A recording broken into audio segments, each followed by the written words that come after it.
Et donc nous allons corriger une suite définie par une intégrale, une nouvelle fois, une suite définie par une intégrale. La suite, elle est définie de la façon suivante pour tout n élément de n. In égale intégrale de 0 à 1 de x puissance n exponentielle de 2x plus 1 et on n'oublie pas le dx. Alors si on regarde un petit peu rapidement les questions, le but c'est de calculer I0. Ça va être de calculer I1 modulo une petite question intermédiaire. Ça va être de calculer I2 et ensuite les questions extrêmement classiques, montrer que IN est positif, le sens de variation de IN, en déduire la convergence et avec, à l'aide d'un encadrement, en déduire la limite de IN. Donc on part sur une vidéo qui va durer, allez, peut-être 10 minutes, un quart d'heure, on va essayer d'y mettre un petit peu de rythme, donc vous avez compris le principe, il n'y a pas de script, il n'y a absolument rien du tout, il n'y a que de l'impro, je n'ai même pas le corrigé, sous les yeux, donc on se réinvente systématiquement, on se réinvente. Allez, on y va pour le calcul de I0. I0 égale, je vais remplacer n par 0, donc c'est x puissance 0 exponentielle de 2x plus 1 dx, c'est-à-dire intégrale de 0 à 1 de exponentielle de 2x plus 1 dx égale, et je vais primitiver mon exponentielle de 2x plus 1, donc c'est 1 demi exponentielle de 2x plus 1 pris entre 0 et 1, ça fait donc 1 demi que je peux mettre en facteur exponentielle de 2 fois 1 plus 1, c'est-à-dire exponentielle de 3, moins exponentielle de 2 fois 0 plus 1, c'est-à-dire moins exponentielle de 1. Et donc là, j'ai la valeur de I0 que je peux mettre un petit peu en évidence. On est parti pour le calcul de I1, modulo une petite question intermédiaire. La question intermédiaire, donc bien entendu, vous mettez la vidéo sur pause, vous essayez de vous faire l'exercice qui est absolument génial. On se met la vidéo sur pause, on cherche les questions. Donc ici, on me propose la fonction quel que soit t élément de R. F de t égale, donc la fonction grand F définie donc par quel que soit t élément de R, f de t égale 1 demi de t moins 1 quart exponentielle de 2t plus 1. Et là, on me demande de démontrer que c'est une primitive de la fonction petit f définie par petit f de t égale t exponentielle de 2t plus 1. Donc, qu'est-ce que je fais? Je vais me dériver grand f, donc quel que soit t élément de R, grand f prime de t, je me dérive grand f, c'est-à-dire c'est 1 demi u prime v plus uv prime exponentielle de 2t plus 1 plus u, c'est-à-dire 1 demi de t moins 1 quart, u multiplié par 2, exponentielle de 2t plus 1, d'accord? Du coup, pourquoi multiplier par 2? Parce que je dérive exponentielle de 2t plus 1. La dérivée de 2t plus 1, c'est 2. Égal encore, donc du coup, ça me fait 1 demi de exponentielle de 2t plus 1. Je vais développer plus 1 demi de t fois 2, donc ça me fait du t exponentielle de 2t plus 1, et moins 1 quart fois 2, donc moins 1 demi. Et on est rassuré parce que ici, ça se simplifie, donc ça nous fait du t exponentielle de 2t plus 1 qui est bien égal à f de t. Et donc je me fais la conclusion, grand F est une primitive, on n'écrit pas la primitive, grand F est une primitive de petit f. Je peux me mettre ce résultat en évidence, d'accord, pour faire un travail propre et lisible qu'on a envie de suivre. Ok, troisième question, là ça va être pour le calcul de I2. Et là on me suggère la forme d'une primitive. La forme, oh, j'ai oublié de faire I1, vous avez suivi, j'ai oublié de faire I1, d'accord, hop, ici je vous l'ai dit qu'il n'y avait pas de script, ce n'était que de l'improvisation. Écoutez, si je vous le dis, si je vous dis que j'improvise, c'est que j'improvise. Vous voulez que je vous le dise? Je vais vous le dire. Vous voyez, je peux improviser, je peux raconter n'importe quoi. Je n'ai absolument pas de script. Donc du coup, je trouve blessant et insultant. Je peux absolument faire n'importe quoi derrière l'écran. Bon, I1 égale intégrale de 0 à 1 de t puissance 1, de t ou de x puissance 1 si vous voulez, de x à la puissance 1, ok, donc x puissance 1 exponentielle de 2x plus 1 dx, ok, c'est donc égal à quoi? À l'intégrale de 0 à 1 de x exponentielle de ici 2x, attention là j'ai un petit peu modifié ces variables x et ces variables t, d'accord, donc ici c'est exponentielle de 2x plus 1, il n'y a pas de souci, on ne refait pas une prise, c'est du direct live, du x exponentielle de 2x plus 1 dx, et là je suis content parce que là c'est l'intégrale de 0,1 de petit f de x dx, dont je connais une primitive qu'est la fonction grand F entre 0 et 1, la fonction grand F qu'on a vu tout à l'heure, donc c'est grand F de 1 moins grand F de 0. Avec grand F, mais grand F, on se l'est calculé, on la connaît, elle nous a été donnée, donc c'est 1 demi fois 1 moins 1 quart exponentielle de 3 moins grand F de 1, grand F de 0, pardon, grand F de 0, attention, j'ai un petit moment de flottement, c'est 1 demi fois 0 moins 1 quart exponentielle de 1,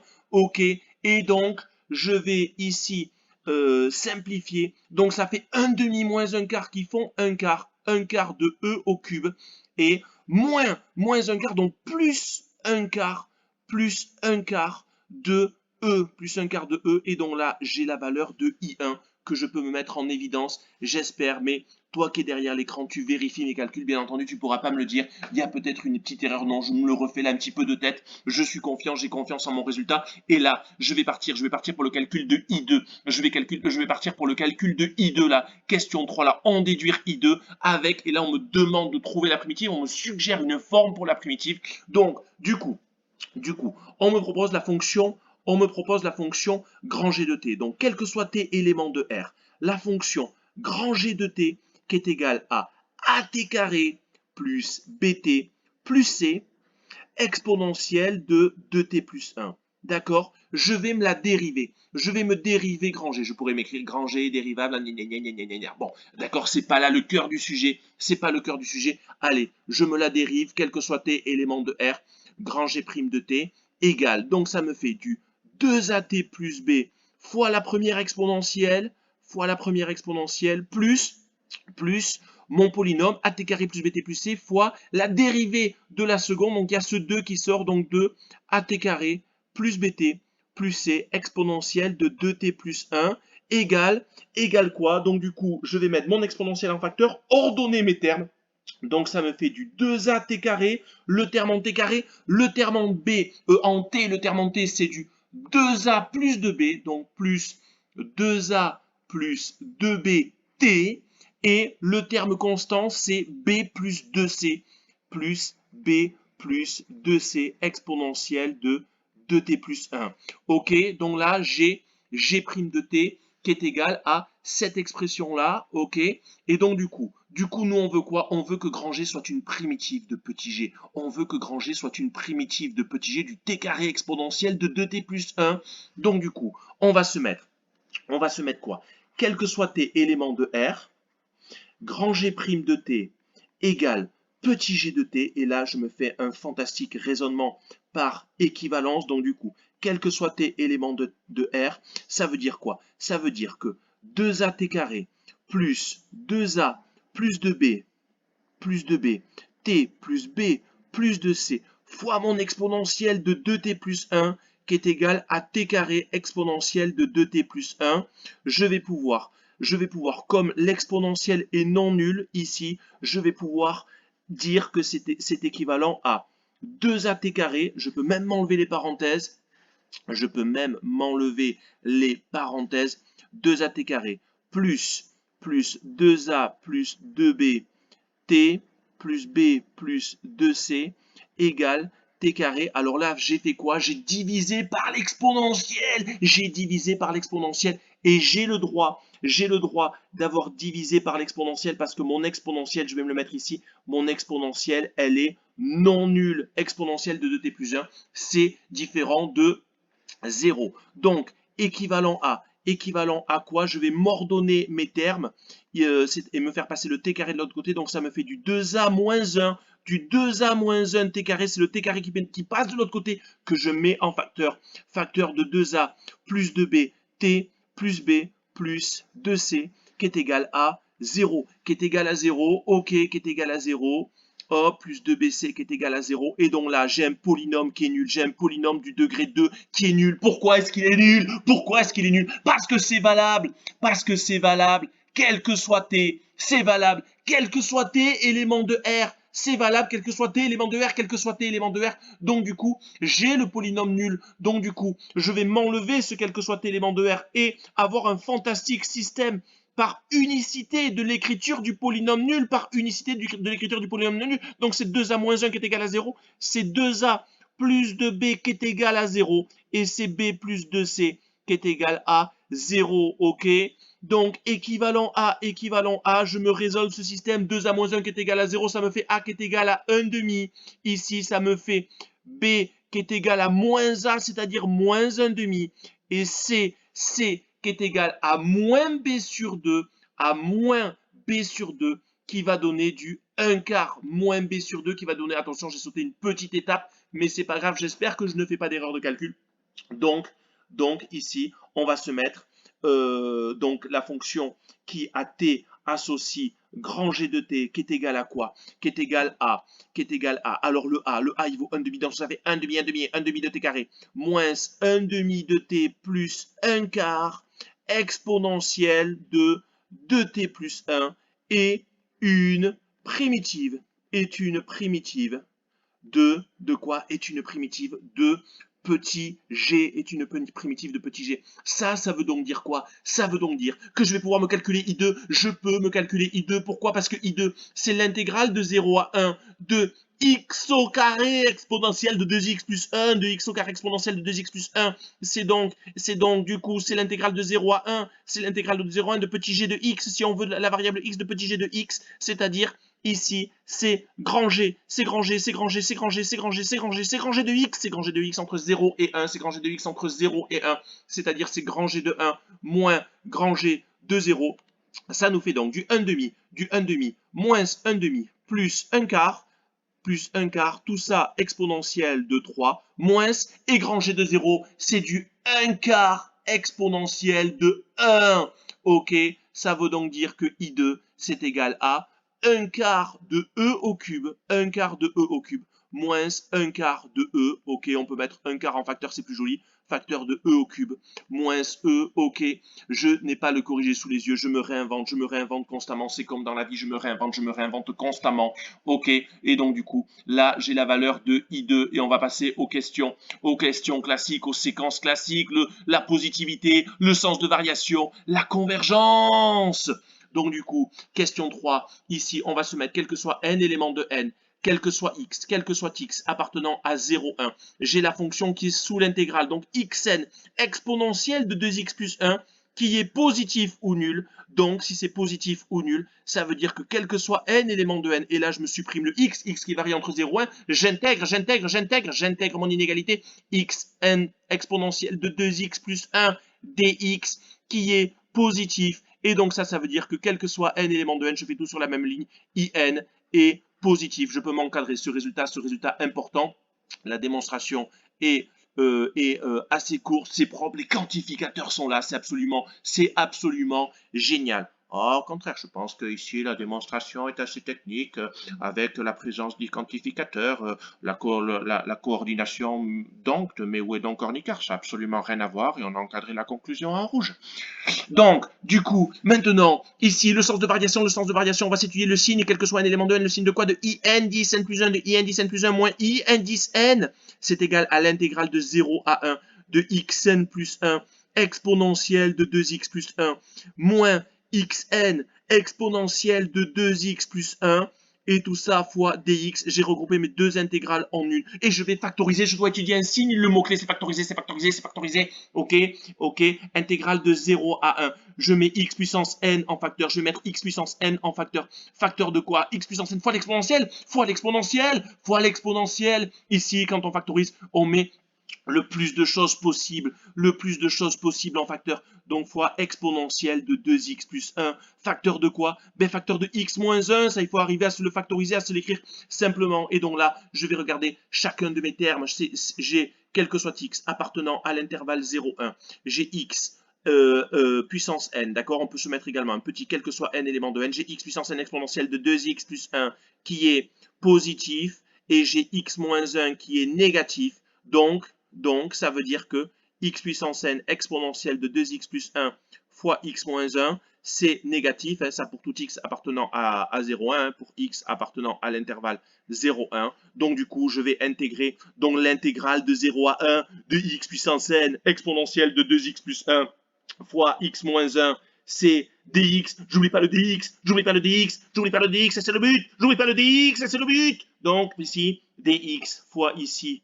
dx qui est négatif, ok, donc ça nous fait quel que soit n élément de n, j'ai in plus 1 moins in, j'ai in plus 1 moins in qui est négatif, et donc ça veut dire que la suite in est décroissante, in est décroissante, et donc là c'est un résultat absolument fondamental, c'est-à-dire ici, hop, du coup, c'est ma conclusion plutôt. Donc du coup, voilà, je me la mets en évidence, en rouge, c'est magnifique, c'est absolument génial, ok. Question 6, question 6. Je dois démontrer que yen converge, et là c'est le théorème fondamental, c'est le théorème fondamental avec une suite qui est monotone, une suite elle est monotone, elle est décroissante, il faut espérer qu'elle soit minorée, elle est minorée parce qu'in est positif, donc ça je me l'écris, in est décroissante, in est décroissante, et minorée, par 0, donc in, la suite in, converge vers qui? Si tu écris que ça converge vers 0, c'est que tu n'as rien capté, tu n'as absolument rien capté. Et donc, c'est IN converge, soit j'arrête là la phrase, et soit je mets vers un réel L, positif ou nul, phrase absolument fondamentale. Et on arrive à la question 7 avec l'encadrement. On veut un encadrement, donc bien sûr, toi, tu t'es cherché l'exo avant, donc c'est IN qui est compris entre 1 sur N plus 1 et E cube sur N plus 1. Donc, ça se joue où? Je vais me réécrire IN. Quel que soit un élément de n, je me réécris in égale intégrale de 0 à 1, intégrale de 0 à 1, intégrale de 0 à 1, Olivier Giroud, ici, qui pour Mbappé, intégrale de 0 à 1 de x puissance n, exponentielle de 2x plus 1 dx. Et ce 1 sur n plus 1, il vient d'où le 1 sur n plus 1 qu'il y a? Mais le 1 sur n plus 1, c'est l'intégrale de 0 à 1 de x puissance n, donc c'est cette exponentielle qui va dégager, elle va dégager, alors comment elle va dégager? Mais quel que soit x, appartenant à 0, 1, j'ai 2x plus 1, qui est compris entre quoi et quoi? Ben, 2x plus 1, ça va être compris entre 1 et 3. D'accord, d'accord, on peut se détailler un petit peu plus, ça serait 2x compris entre 1 et 2, je rajoute 1, c'est donc compris 2x compris entre 0 et 2, donc 2x plus 1 compris entre 1 et 3, je passe à la fonction exponentielle, c'est-à-dire e de 1 inférieur ou égal à exponentielle de 2x plus 1 inférieur ou égal à exponentielle au cube, ok, exponentielle au cube, je regarde mon énoncé, ici on pourrait même se rajouter ici un petit e si on veut dans l'énoncé, alors c'est pas se modifier l'énoncé, mais ça fait un encadrement qui est un petit peu plus fin, mais voilà, j'ai e qui est plus grand que 1, donc ça change rien, ça change absolument rien à la méthode, ok, donc j'ai exponentielle de 1, si je veux ici, si je veux garder l'énoncé initial, je dis que c'est plus grand que 1, ça change rien, ok, vous avez compris le principe, et donc du coup, ici, quel que soit n éléments de 0, 1, quel que soit n éléments de n plutôt, quel que soit x appartenant à 0, 1, quel que soit x appartenant à 0, 1,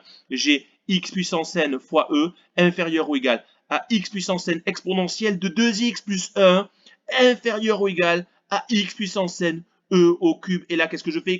C'est valide quoi? C'est valide, quel que soit x appartenant à 0, 1, quel que soit x, ça veut dire que je peux intégrer, il me reste que le quel que soit un élément de n, je vais intégrer, intégrale de 0 à 1, de x puissance n e dx, inférieur ou égal, j'intègre entre 0 et 1, de x puissance n plus 1, exponentielle de 2x plus 1 dx, inférieur ou égal à intégrale de 0 à 1, de x puissance n e au cube dx. Et du coup, je vais pouvoir sortir les constantes multiplicatives, je peux les sortir, et donc ça me fait in qui est compris entre quoi et quoi? Entre e fois l'intégrale de 0 à 1 de x puissance n dx, et ici e au cube, intégrale de 0 à 1 de x puissance n dx, et cette intégrale-là de x puissance n, elle est extrêmement classique, intégrale de 0 à 1 de x puissance n dx, ça me fait la primitive 1 sur n plus 1, x puissance n plus 1, la primitive de x puissance n, intégrale compris entre 0 et 1, et donc ça me fait ce 1 sur n plus 1, et donc j'arrive à la conclusion in qui est compris entre e au cube sur n plus 1 et e sur n plus 1, ceci quel que soit n éléments de n, ok? Et donc du coup, dernière question, ici on va se la mettre, allez, on va se la mettre en violet, on peut se la mettre en violet, ou on peut se la mettre, allez, ouais, en violet, c'est très bien comme ça, ici je veux la limite de in, mais j'ai mon encadrement, et j'ai mon membre de gauche et mon membre de droite, qui tendent tous les deux vers la même limite, qui est 0, et donc c'est le théorème d'encadrement, théorème des gendarmes, vous l'appelez comme vous voulez, donc du coup ici, c'est la limite quand n tend vers plus l'infini. De petit e, je vous rappelle que c'est un nombre, ne me parlez pas là de l'exponentielle qui tend vers plus l'infini, ça n'a absolument rien à voir. Ça, c'est égal à la limite, quand n tend vers plus l'infini, de e au cube sur n plus 1, qui fait 0, d'accord? Donc, d'après le théorème des gendarmes, on peut l'appeler comme ça, d'après le théorème des gendarmes, on s'est toujours demandé qu'est-ce qu'il foutait là, cela. D'après le théorème des gendarmes, ok, limite de IN, c'est IN converge, on a déjà dit que IN convergeait, hein, d'accord? Limite de IN, ben c'est égal à 0. Ça clôture cette vidéo qui a duré 20 minutes. Elle est un petit peu longue, mais l'exercice est absolument fondamental. Il ne faut pas que la durée de la vidéo vous affole, mais regardez, la correction était absolument sublime, c'était de l'improvisation, d'accord? C'était absolument génial avec un thème, une suite définie par une intégrale. Ça clôture la vidéo, j'espère qu'elle vous a plu, Je vous dis à très très vite, je vous embrasse, bisous, etc. C'est absolument génial. Dans 2 mois, il y a la Coupe du Monde. Ça n'a rien à voir, la conclusion. La conclusion, n'a rien à voir.